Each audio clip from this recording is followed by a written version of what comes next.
Welcome people of the internet, it's me KMD, here again, ranting about this silly little video game. A few weeks ago, maybe even a month ago if I remember correctly, I thought about the past modifiers in Dead by Daylight. We're about to get to V8, we're about to get another modifier if I remember correctly, we had My Little Oni, we had Chaos Shuffle, and we kinda forgot what started it all. This one modifier that I personally believe has been one of the greatest modifiers to ever be introduced in this game, that was terribly misunderstood by the community and was misused, destroying its legacy forever. I am of course talking about the modifier that was running from the 7th to 14th of February, the Lights Out modifier. So essentially, if you didn't know about this modifier or didn't play around this time, the Lights Out modifier removed the target radius of killers and the scratch marks from the survivors. The killer kept the red stain, but he didn't have any way to tell he is coming besides it. The map was entirely covered by a black fog, limiting your vision to only a few meters, and to anyone that says that filters help with seeing,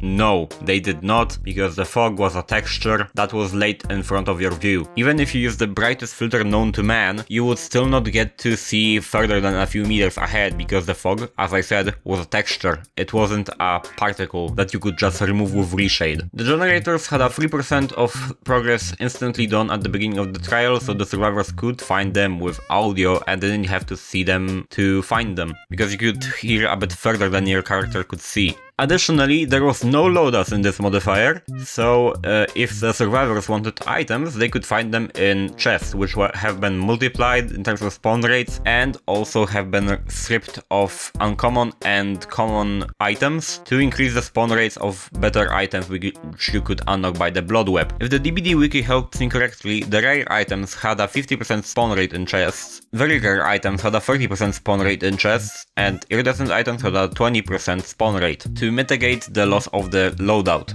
Now, here's the issue arriving when it comes to the Lights Out modifier. People really played sweatily. Survivors, as it showed during the distortion meta, which is still going, they felt really immersed, maybe a bit too immersed, and sometimes it was impossible to even find them. And killers, since they had a guaranteed location only on hooked survivors, they kept tunneling and camping them to secure their kills. Now, why do I say this event was misunderstood? Because killers were actually supposed to win. Like, that is the whole concept of the Lights Out modifier. It was supposed to turn the game into more of a horror movie that it once was. You couldn't tell where the killer is coming from, and in the end, the goal was not to win. The goal was to scare you. A victory of the killer may be a side factor. This game mode was not made to be a balanced 1v4.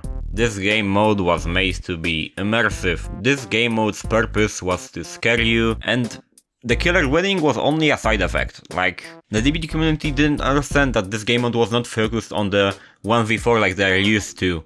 I mean, it was the first game modifier, so I kinda understand that, but it was meant to just be for fun. Like the anniversary event, for example, that also was turned into a sweatfest. But it was more of a versus mode than Lights Out was. So, the point I'm trying to make, we heard Lights Out, and everyone doesn't think of it fondly, because most of the people that played didn't understand or didn't play it correctly. Even if you lost, you weren't meant to win, I think.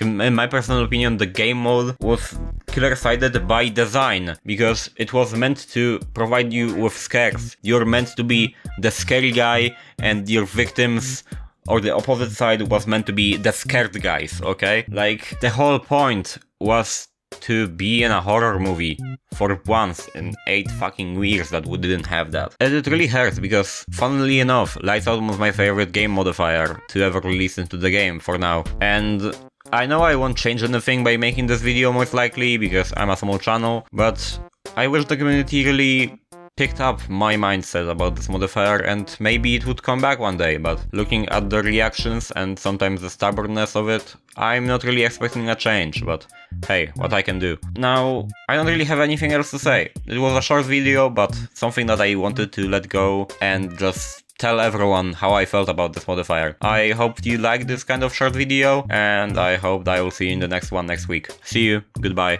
I love you.